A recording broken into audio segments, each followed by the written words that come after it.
So I've mentioned before that my dad wasn't around when I was growing up. For the most part, he was in and out of the house. It wasn't something that he was necessarily around. I had a certain amount of resentment towards him for this. Now you can understand why. I look around, other people had dads. I want a dad. Why don't I have a dad? It seems like they have dads. To add the indignity of this, I remember for the longest time, I thought his name was different than what his name actually was. He had a real name, and then he had the name that, for the most part, he gave us, almost like an alias. Um, this burned, and he was the type of person that you couldn't necessarily be around and dislike. Even with all of the stuff, you couldn't be around him and dislike him. He was just an affable kind of guy, particularly with around to his kids. Now, to people who've crossed him, not so much. But to people who, but to his kids, whenever he was around, that every so often, you couldn't dislike him. That said, I was very angry because I had a certain amount of resentment with this idea of other people have dads. You have a responsibility that you're supposed to keep up. Nobody asked you to have a kid. You decided to have a kid, and now you're abandoning the kid that you're supposed to have financially and from the standpoint of time. I, over the course of my life, as I've gotten older, this somewhat changed. I came to different realizations, but I want to dwell in that moment of this idea of you have a responsibility and you're not living up to that responsibility. I know you're not living up to responsibility. You know you're not living up to that responsibility. Ergo, I am angry at you, and I have all the right in the world to be angry at you. Nobody in the society itself would say, culturally, I have a right to be angry at you. And from the standpoint of just the biological component of, nobody told you to do this. My dad passed, and there were certain things that plagued me even when he passed. One of those things of, being ill, wasn't around when I was ill, he knew I was ill, that type of stuff. There was a dream state that I had. You might even call it an OBE state. That's how real it was, or a lucid dream state. And, when you're outside of your waking state of consciousness, you have a different perspective of things. Your perspective is more honest. What I mean by that is there's certain things that as a human being that are kind of layered in from the psychology of the individual, from a cultural standpoint, from an individual standpoint, all sorts of stuff. And the reality of it is how you feel is not necessarily connected to the objective reality. You can feel all sorts of ways about all sorts of things. It doesn't necessarily mean that that is indicative of how things are. In this particular dream state, I was engaging my dad on this, and he was very angry at me. Now, him being angry at me boiled down to this idea of, despite my fucking up, despite me being a flawed and fucked up human being, like other people are flawed and fucked up human beings, you were very cross at me in life, you were bitter at me in life, and you made my life, to some degree, a living hell. Because if I'm being honest, my dad didn't understand why I took that perspective. I grew up with a mom that was extraordinarily loving, extraordinarily caring. I grew up with a grandmother that was extraordinarily loving and caring. I didn't have my dad's side of the family. I had my mom's side of the family. In fact, when I was growing up, I didn't even realize there was another side of dimension to life where people had this kind of mom and dad side of the family. I only had my mom's. I was perfectly content with that. That's all I knew. And that side had a certain way of showing affection. And it was clear, it was apparent, you didn't have to question it. It was ever present. It wasn't boiled down to a price tag.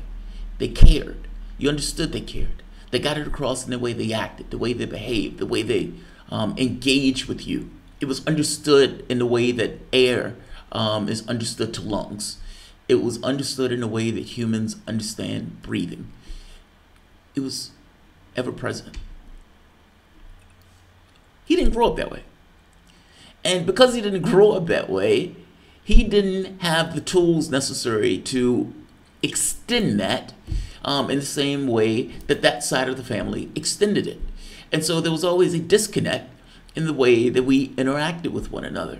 Me growing up thinking he didn't care, and him growing up or believing I have no idea what's wrong with that guy, with that kid.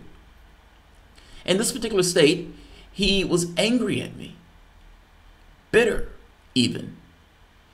Bitter because from his standpoint, you went through life angry at me for something that I could never process or that I could never actually extend to you.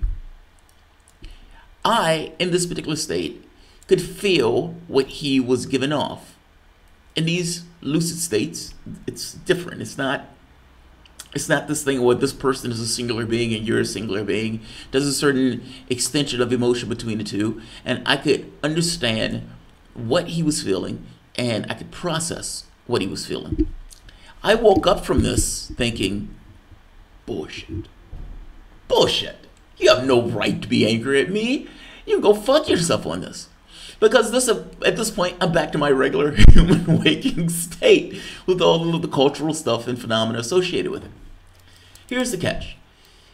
Regardless of what objective reality is, objective reality to some degree is almost irrelevant to how the individual feels. People can feel all sorts of ways about all sorts of things. Doesn't necessarily mean that they're going to feel differently about it.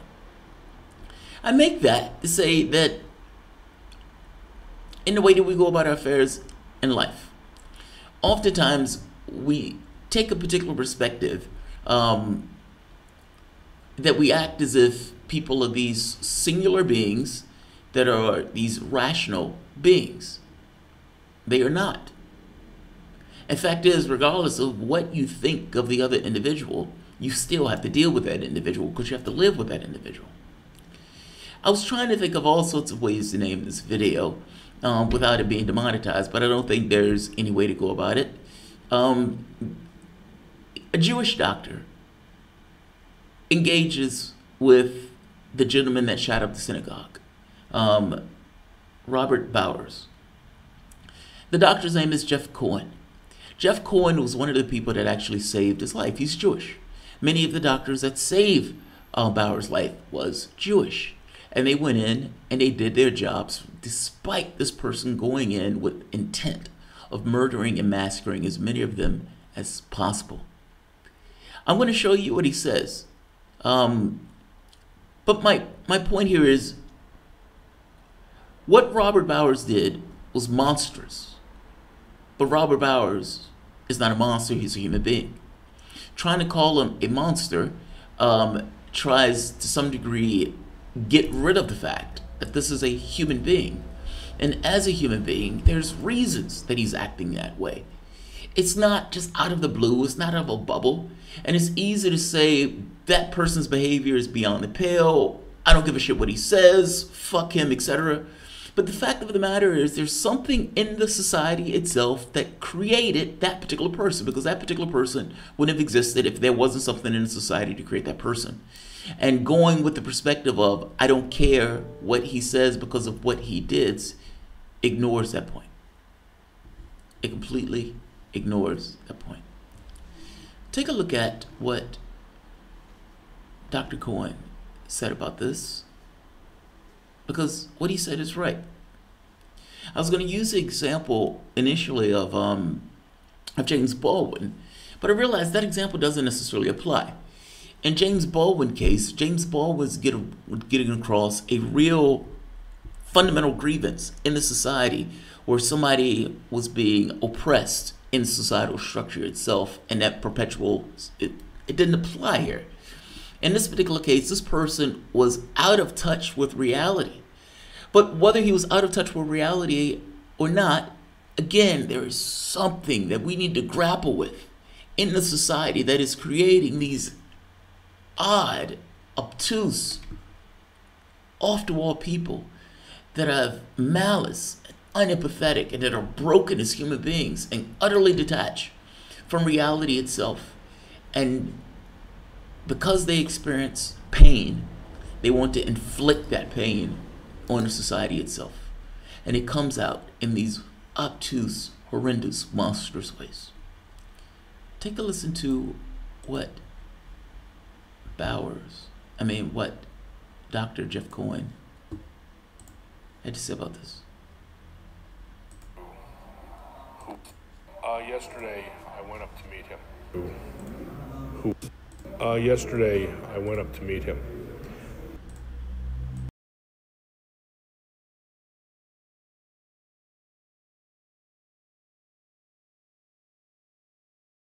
And I was just curious as to who is this guy? And quite honestly, he's just a guy. And people said he's evil, he's this. He's some mother's son. And how did he get from that to where he is today? That's going to be a large debate that we have to wrestle with as a society. Effectively, you were sort of at the head of a team that saved his life. It may be a bit of an overstatement, but yes, he was severely injured and he got great care here. Many of the people that attended to him were Jewish, and they're heroes. They did like the cops did. They did their job. They went and they confronted. What I want to stop on is this thing of he was some mother's son, and how did he get from that baby to the guy that decided that he was going to go in with ill intent and murder and maim and massacre as many people, Jewish, as he could, with this idea that Jews were somehow working with immigrants who somehow work with Muslims, somehow fucking up his life. There are things that are fucking up his life. I would make the argument that this has to do with this kind of the capitalist class and the oppression of society and everything else. But beyond that point, it's still this question that needs to be grappled with. He makes the point that society needs to wrestle with this. Society is not going to wrestle with this. Society is going to say that this is an individual, and that individual made an individual choice, and that individual choice decided to go in, etc. It is a harder and more honest question for the society to wrestle with. How did this particular guy, who for all intents and purposes is taking in information and is processing that information in a way that comes up with this? He's just a guy. People can call him a monster and everything else. He's just a guy. When he's in prison, he is going to put his pants on. He's going to take a dump. He's going to eat food. He's going to breathe air. He's just a guy. He did a monstrous thing. And the question becomes, why did he do the monstrous thing?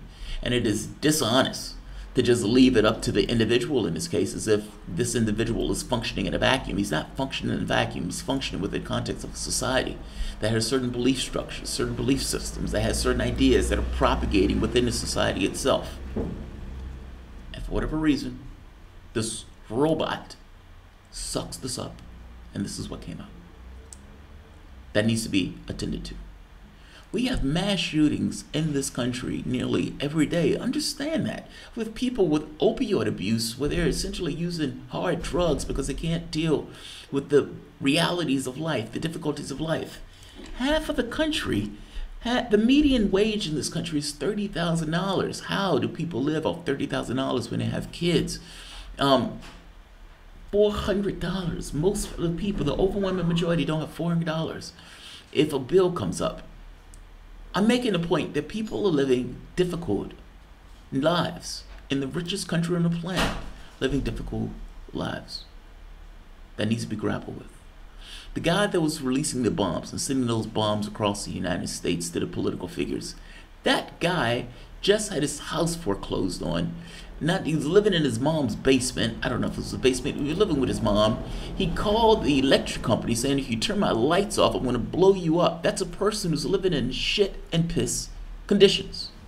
Mind you, he voted for the guy who's putting his boot on his throat and who installed in the Treasury Department the person who foreclosed on his house. It's not just the individual. That's what I'm getting at. It's the societal structure that creates these individuals. And that's the thing that needs to be challenged and needs to be discussed. That would never be discussed in the way that society's processes, because that is too difficult of a conversation. It is easier to blame the individual. Well, what this doctor is saying is utterly and completely correct. I'll leave this here. I don't want to keep this one too long. It's going to be demonetized anyway, so I'll leave it here. All right, guys. If you enjoy the content, please feel free to share, like, subscribe. You can always support through Patreon. Let's see who's here. Order of Chaos. I agree. Something is making these people, my view is that the confluence of things, yes, that's true. One of the things is how much big pharma chemicals are being pumped into regardless of their needs. Look, you have a capitalistic system that says maximize profit, and in maximizing profit, it does so with this idea of lowering wages in order to send profit to the top. You have massive record profits from the standpoint of corporations. By the same token, wages haven't gone anywhere. All of the bills have gone up. Yeah, that's stress. I mean, this stress comes out in aberrant ways. It creates aberrant behavior. I don't understand why people are shocked by this.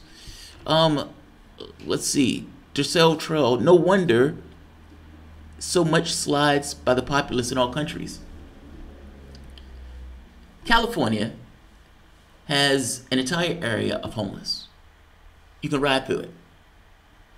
Richest country on the planet, an entire area of homeless. You have an area, multiple areas around the country where lead is in the water because the municipalities are not necessarily investing into making sure people aren't drinking lead water. If your government can't do basic things, there's something wrong with your government. And oftentimes this boils down to you don't want to tax the rich. You want to have tax cuts and more tax cuts. You want to cut public services to the bone. You want to make people's lives more difficult. And then we're shocked by the aberrant behavior. In this case, we've attacked drug companies. And yeah, drug companies may be part of the problem, but you still have a situation where people are taking those drugs in order to get by. Let's be honest with the situation to which we present. Jamarl, you're pissing me off. You keep advocating for neoliberalism. Stop disliking I have no idea what you're talking about. Bram, maximizing profit doesn't mean maximizing the utility of human beings. That should be the real goal. Yes. Maximize the utility of people to live fuller and full. Yes. Bram, yes. That should be the point. Maximizing this idea of human wellness. What is the point of your life? Have you wondered that? What is the point of your life? You wake up in the morning, you understand that there is no point to life. There may be an esoteric point from the standpoint of some kind of new agey stuff, and there may be something beyond this, but we don't know that. I can't point to that yet. There hasn't been any kind of experiment that says definitively yes. So I'm stuck with what we got. Whether there is something else beyond us or not, at the end of the day, what matters is how we treat each other. What is the life that you want to lead? And do you believe that people should live miserable, difficult lives, being hit over the head from cradle to the grave with somebody always sticking their hand in your pocket as you're going about your way? Or should we live fulfilled lives? Should the point of life be human development, human evolution, human fulfillment of that life? If true, that means that people need certain things in order to live productive lives. Food, clothing, not clothing, but yes, clothing, but food, nutritious air, an environment that's not full of toxins. And they need a sense of being, a sense of purpose. This idea of hierarchy and the way that you have some people who are magnificently wealthy, and for whatever reason, we decided that 1% of the population gets to take off all the spoils and make all the choices. That is utter nonsense. That is lunacy. And yet that's the way we go about our lives. There's difficulty here. This guy who went into this place, the synagogue, and did this, and shot up these people because they were Jewish, there's something wrong with him. But it's not something wrong with him purely because there's something wrong with the individual. It's something in our society. We're making our lives unnecessarily difficult in order to give all of this wealth to the top 1%. It is dramatically unnecessary. It's dramatically unnecessary. Oh, he's being sarcastic. I'm sorry. I'm sorry. I misunderstood. My bad. My bad. Stephen Carl, the division is intentional. The goal is an immovable, separable working class. It's the only way they can keep robbing us. Broad in the daylight.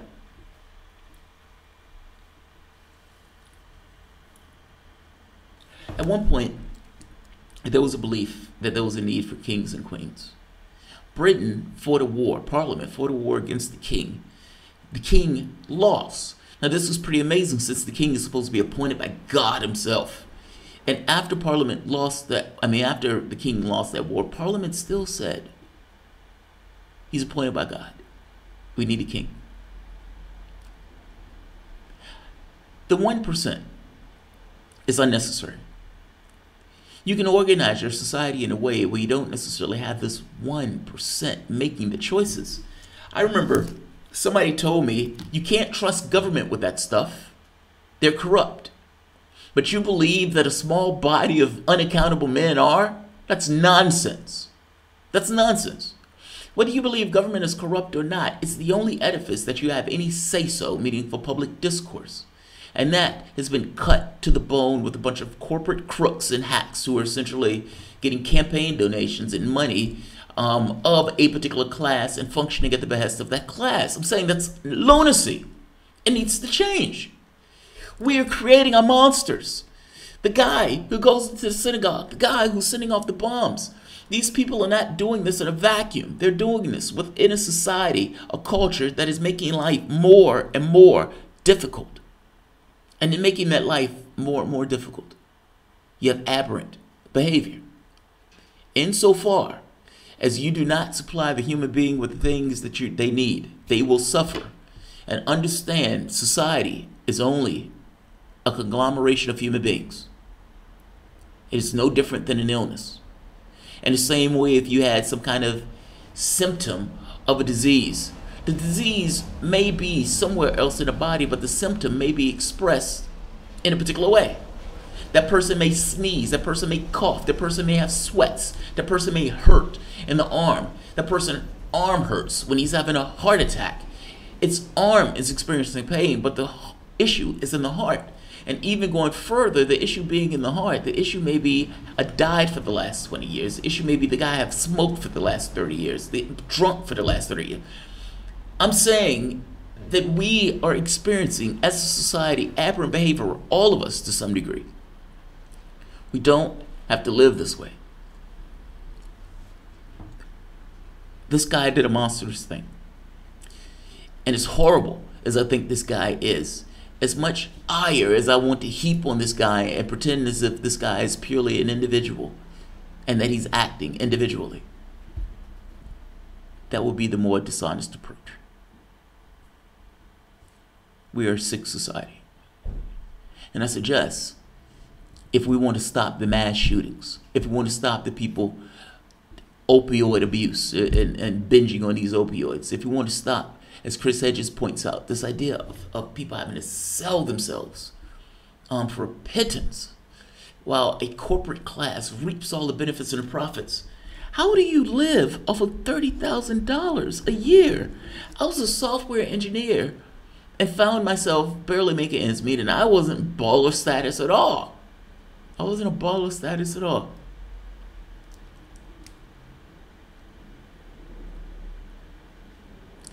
My point is, it's too easy to just say it's one guy. That's too easy. Modernity has failed us. To some degree, yes. I mean, the climate catastrophe alone, take out the human injury of all this stuff. Take out the stuff that we're pumping in our foods. Take out all of that stuff. Take out this idea, the middle-ration of the working class. This idea that a small body of men makes the decisions on where jobs are going to be. The idea that we hand over our energy markets, that we hand over all of these enterprises to a small body of greedy men. The environmental crisis alone, the lunacy. In order to make this computer that I'm using in order to stream this, we have to mine all of these precious minerals, all of the work and labor associated with mining these precious minerals in order to finite and put these things into devices and machineries. And yet, from a standpoint of a capitalistic system, in order for this company to be profitable, it has to sell more and more computers, which means that if this computer lasts for 10 years, that guy goes out of business. Meaning, this computer has to fail. Within a year or two, this computer has to fail. It's not a situation where the computer can go on for a period of time and you can change out the parts and we can keep it moving. No. That has to be, at some point, thrown away. The materials, all of this stuff, the work that goes into mining it, has to be tossed. That's not just computers. You can look at it all across the spectrum. In order for a company to be profitable, you end up in a situation where they have to essentially make sales, which means that there needs to be a certain amount of turnover in the products that are being used, which means that there is a fiscal incentive to make products that don't last. Your cell phones, your computers, your electronics. That's nonsense. That's lunacy. This idea of globalism where you're shipping oranges that can be made in Florida all the way across the world, even though you can make oranges in the place that they're shipping them to. We don't take into account the energy consumption that it takes to get it from point A to point B. That's ignored. We don't take into account the fact that you're destroying maybe the local economy of that particular place before the NAFTA or before the globalism took hold, meaning you had certain local economies that were making certain products and those particular things were squashed because other suppliers were able to make these things wholesale in certain countries or Western countries. That stuff isn't taken into account at all. What is the global toll in shipping a product from point A to point B? That's not taken into account. We have a lunatic society in the way that we go about our affairs. The UN just gave a hair on fire report saying we had 12 years left to fix this. Nothing. No real changes. And not tepid Paris Climate Accord. We're talking about substantial changes in the way that we go about our affairs, or we're talking about destroying our habitable space on this planet. So shit needs to change. I'm no different in this. I'm a meat eater. I'm a carnivore. Being a meat eater is a larger part of the problem, almost just as much as the fuels itself. The idea that you would let private enterprise be in charge of our energy markets when the energy markets are one of the main drivers, if not the main driver, of climate change. Do you realize that CNN came out saying you guys need to eat less meat when 70% of the problem comes from corporations? Comes from corporations.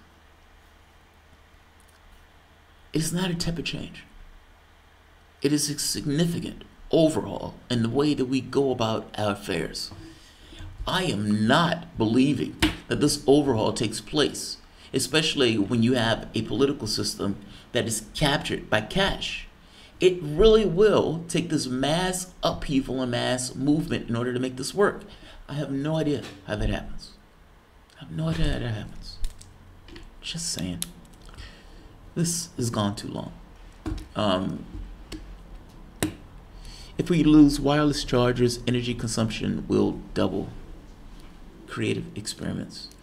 Darcy Terrell. Yeah, the cost to keep cattle and the effect on the planet, ozone on the planet. It's not just ozone, it's carbon. Jamal, what is the end game? How does it end? It ends. It ends. You understand, it ends. Like, one or two things happens. We can't keep going this way. Meaning, it is an impossibility that we perpetuate the system that we have. It is. There is no magical door. It requires a fundamental change in how we go about our affairs. We believe that just because the last day came, that another day would come. We believe that going to the job and everything else is the point of life. It is not. I'm sorry, it is not. A job is a means to an end. The goal is to provide resources for the society, but we've somehow fucked that up and turned that into a profit-making enterprise where profit is the point, not human longevity. From the standpoint of the individuals on the planet, the majority of us are not capitalists. The majority of us are just people trying to make our way. The society itself should be organized around people who are trying to make their way, not the capitalists. That's such a bizarre thing that you would organize society around a 1% of the population. All the people in the media are plutocrats. You can understand they have a certain perspective of the world. It's their class. The people in politics are mostly plutocrats. $100 million Nancy Pelosi is supposed to represent the working class. Why do you believe the $100 million Nancy Pelosi is going to represent the working class? Do you honestly believe that the experience that Nancy Pelosi has is the same experience that you have? It is not. Do you honestly believe that most of the overwhelming majority of the people in the political class and the media class representative of your reality? They are not. They are not. That is a fundamentally different class. And we need to understand that. The information that is being put on mainstream media, the information that politicians are putting out is nonsense.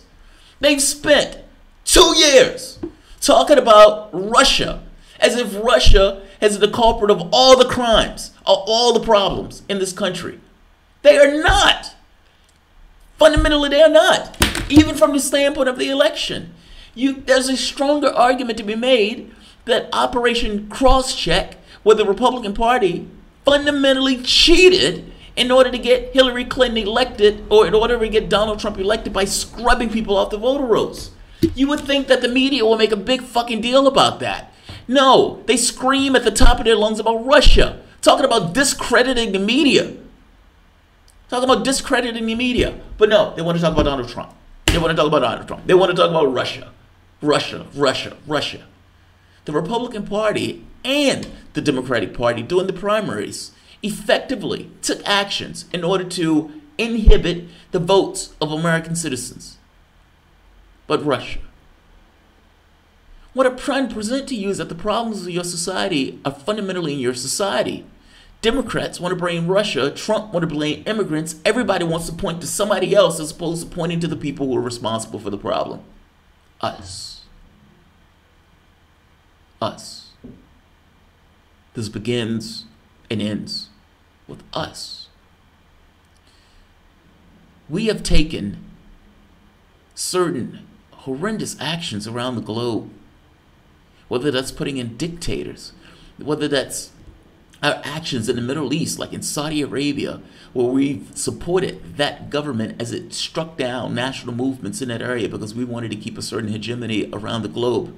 Whether we were talking about backing up Israel, arming it to the teeth, this thing of nuclear weapons, while at the same token screaming that we don't want nuclear weapons in the Middle East.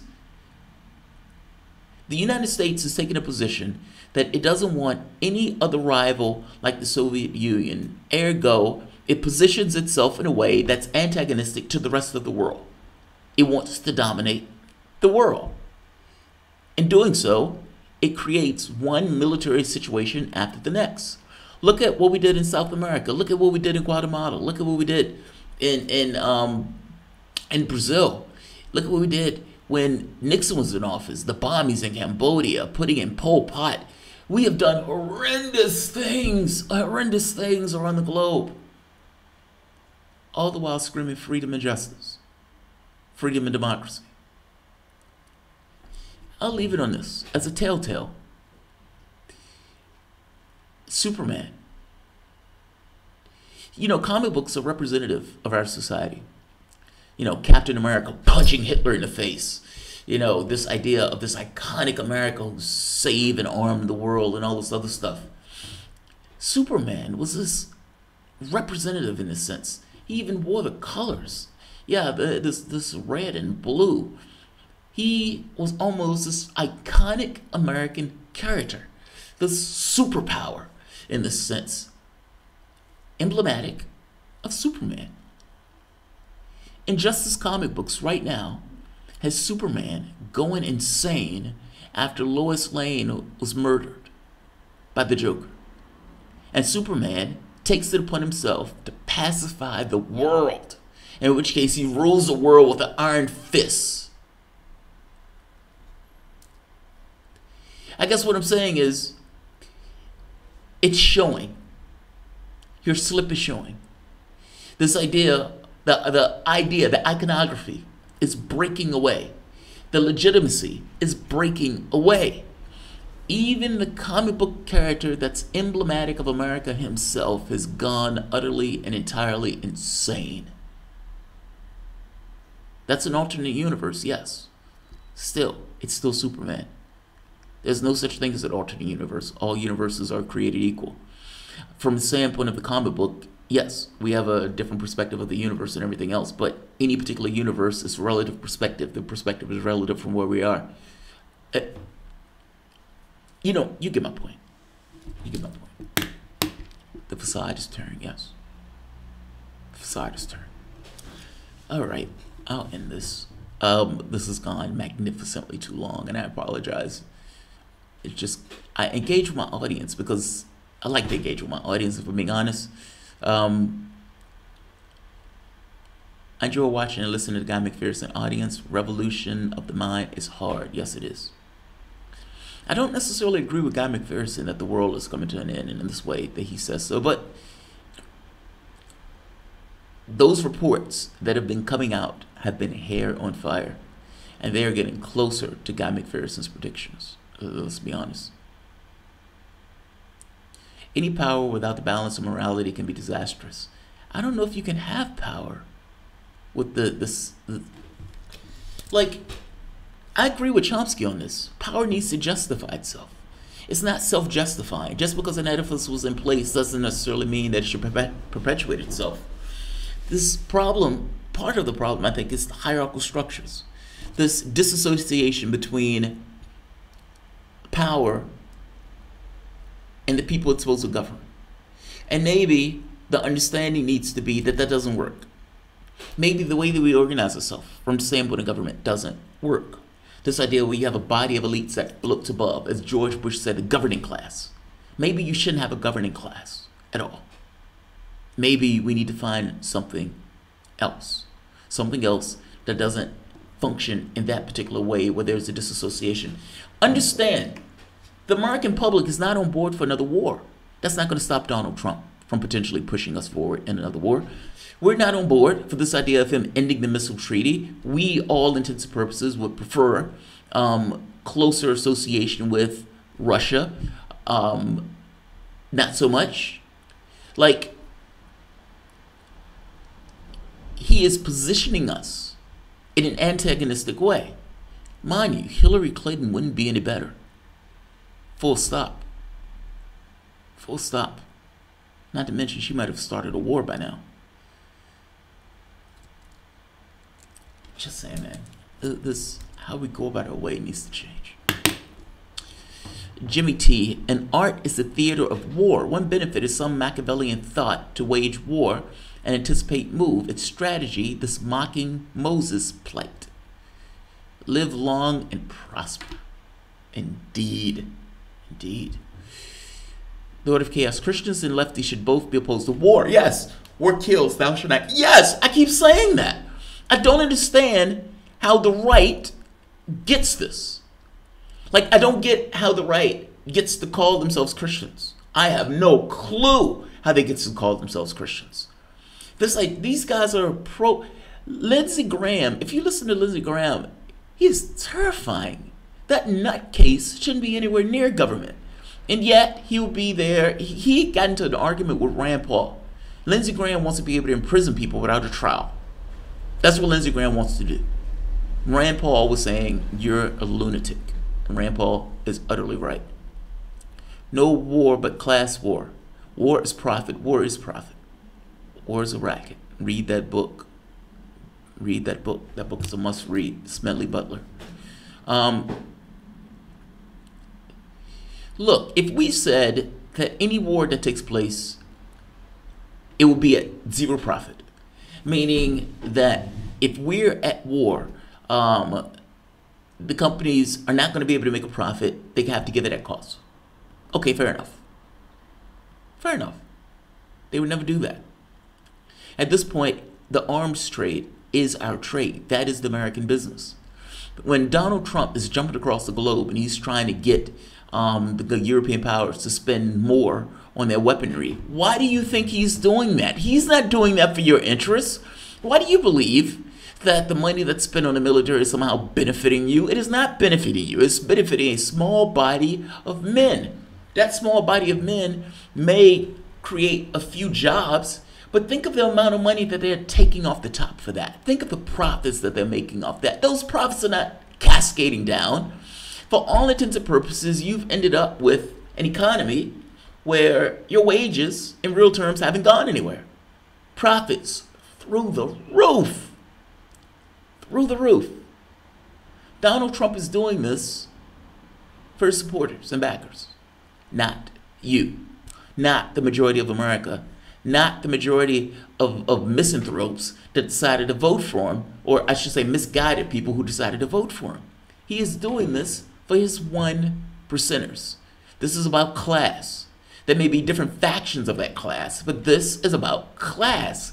This idea that Donald Trump is somehow fighting the globalists and all this other stuff, that has more to do with the people, with the establishment just hating his guts, and the Trump supporters hating the establishment, and because the establishment hates him, they love Donald Trump that much more. It has nothing to do with his policies, none of that stuff. None of that stuff. This stuff is a racket. Those people are being massively misled. They're being massively misled.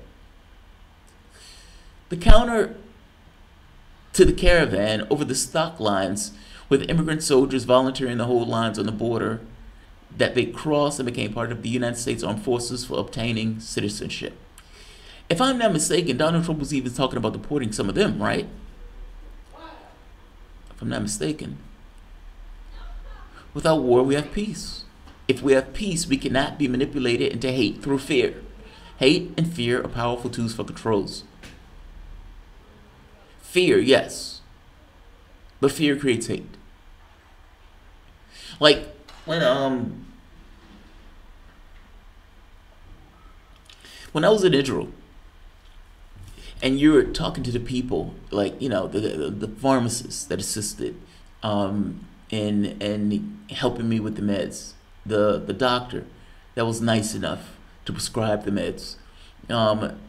You interact with people. They're perfectly pleasant people.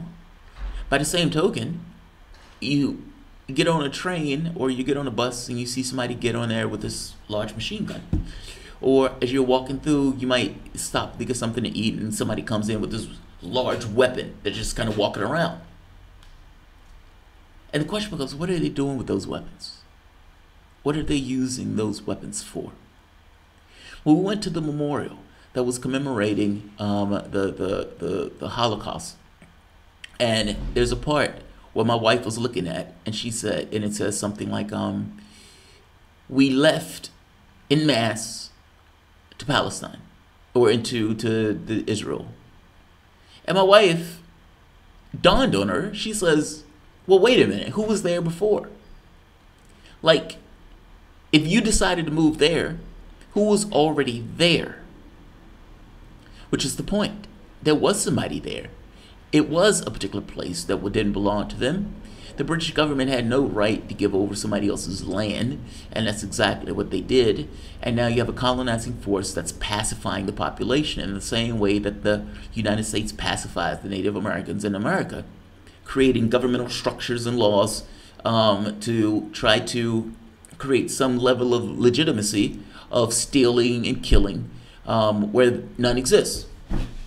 In pursuit of that, though, when you have to do that, you're going to hate. Hate comes along with the process. How do you pacify how do you innocuously pacify? Right? How do you pacify a population innocuously, dispassionately, where you're killing and shooting and maiming?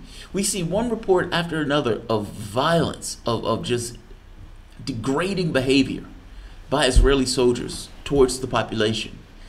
This was the same thing in America, where you had this degradation, meaning at the moment that you turn a person into a slave, the person who's turning that person into a slave, to some degree, gets mangled and mismanaged themselves. Meaning, it's not a one-way process. It goes both ways. In the very act of colonizing and creating these characters, saying that the Palestinians are the ones that are angry and trying to take out, trying to destroy Israel and all this other stuff. It is you that are the monster in this scenario. It's you that are the monster in this scenario. And dehumanizing you dehumanizes yourself. Yes. I don't know how you dispassionately do that. That's all. I don't know the guy who with just no facial expression go about his way. The moment that something happens to one of your friends, you're angry. Why are you angry? Well, something happened to my friend. Yeah, but your friend was essentially killing the native population. I know, but I don't care that my friend was killing the native population. This was my friend, and now I'm angry. I'm going to do something back in return. There was American soldiers who were in Iraq. Same behavior. The moment that you put people into war, those people get disfigured. There's no such thing as putting people into a war where these guys are fighting this in a dispassionate way. Of course you're going to hate the enemy.